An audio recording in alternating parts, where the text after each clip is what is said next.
Well, good morning. It's Father Tom here at Christ Church, and just video logging a little bit of what I was doing today.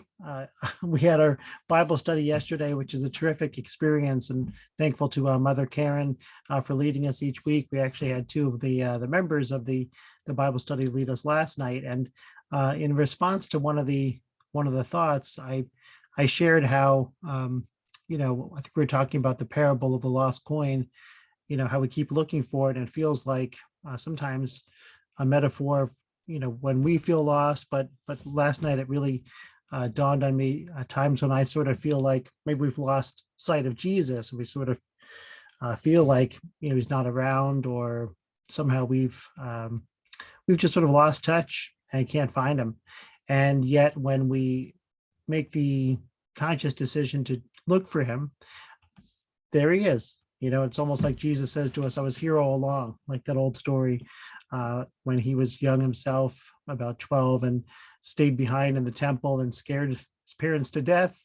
They went back looking for him, and he said, why are you surprised? Of course, I'd be in my Father's house. And sometimes I feel like when we lose sight of Jesus, the surprise is that, well, hey, I've always been there. And so that's a blessing. And so out of that, I sort of came up with this comment, this thought that, uh, to avoid losing touch with Jesus, it's almost like we want to add him to our daily schedule. And so I committed to the group to do that for a week, set aside just half an hour a day, put it on my iCal, and basically spend the time from 10 to 10:30 each day, um, doing something different, having time, quote, with Jesus. And so what did I do today? I was reading the book that I'm planning to do with a friend and colleague, soon Mac, called The Sum of Us.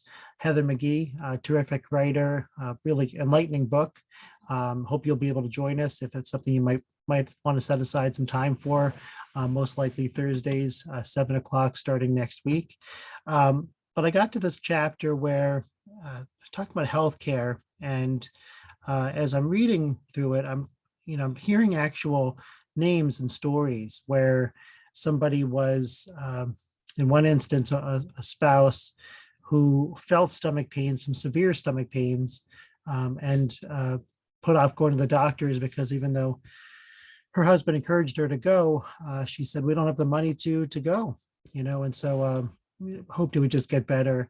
Turns out months later, when it got so severe and she did ultimately go, they found a tumor that at that point was inoperable. And her husband, ironically, was set to go on a trip to basically lobby for universal health care. And so rather than stay home, his dying wife encouraged him to go and to share her story, which he did reportedly at the White House.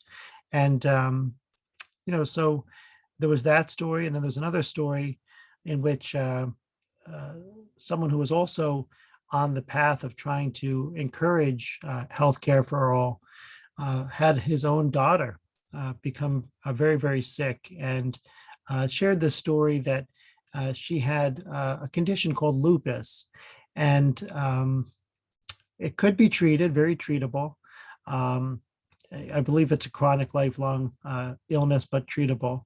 And unfortunately, didn't have health insurance, and so she basically went to this, to this frame of mind in which only if it got to the point where she was too sick, then she'd be able to go to an ER and they'd do something for her. But again, and this is the part that caught my attention, she still would not be able to get ongoing medical care, which really ultimately is the only thing that was going to make her quality of life any better. And so between those two stories, what I did differently, I mean, I read at different points throughout the day, is when I got to those passages about someone who was facing difficulty, I stopped and I prayed, and I said, "Hey, Jesus, we're sitting together. I want to pray for these two families who've been so affected. One who's lost his wife, one whose daughter is living with a lifelong illness and doesn't have the support she needs." And to really pray for them, to try to understand where they're coming from, what goes into the decision making to put off a visit because they only have so much in the bank. What goes into the grueling reality of suffering without ongoing care. And so I prayed and I lifted up those families. And I truly believe Jesus is present and listening. And, I'll say flat out, as I will each of these 7 days that I make these types of either video logs or writings about what I'm doing with my 30 minutes with Jesus.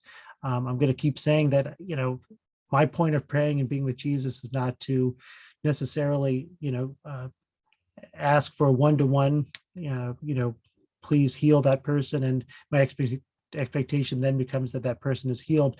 I'm offering those names. I'm offering those stories. And however that takes shape tomorrow, there's no certainty that that condition will change. But I think I know that I'm being changed, and I know that I'm lifting up people who need help. God knows our needs before we even ask them. But perhaps through sharing stories, we all get a little bit deeper sense of what it's like to live in someone else's shoes. And so thank you, Jesus, for some time with you today. And God bless you all.